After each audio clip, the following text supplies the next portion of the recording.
Rapide tour de partage avec vous, les amis. C'est juste quelques actualités que je voudrais partager avec vous. La FECAFOOT et UBA en synergie, nous apprend la FECAFOOT sur sa page Facebook. Le président de la Fédération camerounaise de football, Samuel Eto'o, a eu ce matin à Yaoundé une importante séance de travail avec le directeur général du groupe bancaire UBA, Monsieur Jude Hanel. Les deux personnalités ont discuté des sujets d'intérêt commun à leurs institutions respectives relatifs au renforcement des relations partenariales qui lient les deux entités depuis 2022. Plusieurs axes de progrès ont été abordés, nous apprendons, pour une nouvelle collaboration.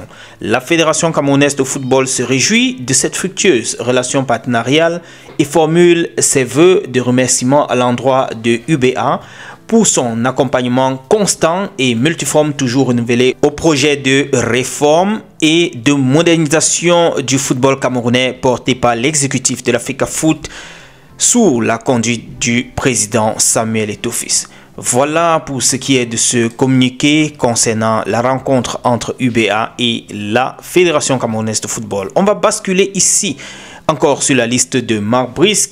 Basculons maintenant sur ce cas de convocation de ce joueur du nom de Yvan Dibango qui a été convoqué par Marc Brice et pourtant convalescent. Il a été blessé ce mois de mai, il a subi également une opération, ce qui veut dire qu'il ne pourrait pas être en jambes avant cette échéance du mois de juin, début du mois de juin, les deux matchs amicaux des Lions indomptables. C'est déjà une personne en moins dans la liste de Marc Brice. Je me demande s'il n'y a pas eu concertation. Mais comme je vous ai dit dans la précédente, qui suis-je pour venir juger de ce qui est des décisions du sélectionneur? Juste le partage que je voulais faire avec vous.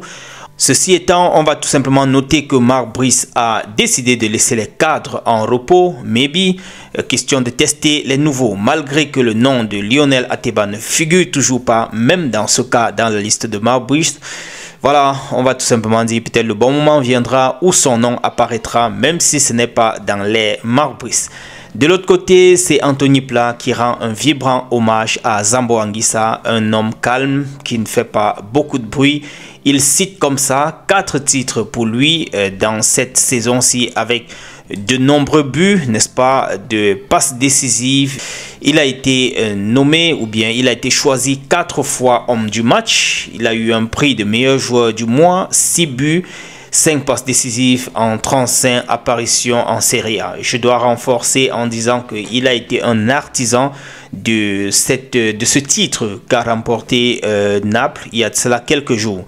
En tout cas, c'est un homme discret, comme le dit Anthony Pla. On va tout simplement lui souhaiter bonne chance pour la suite. Selon certaines sources, André Onana serait de plus en plus pisté par ce club du nom de Neom SC, ce club saoudien qui propose un salaire assez colossal, selon certaines sources. On va mentionner qu'on nous parle d'une quarantaine de millions d'euros, soit un salaire comme ça d'environ 17 millions d'euros par an. Mais comme je le dis, rien n'est encore officiellement acté. Ça reste encore des rumeurs qui circulent ça et là.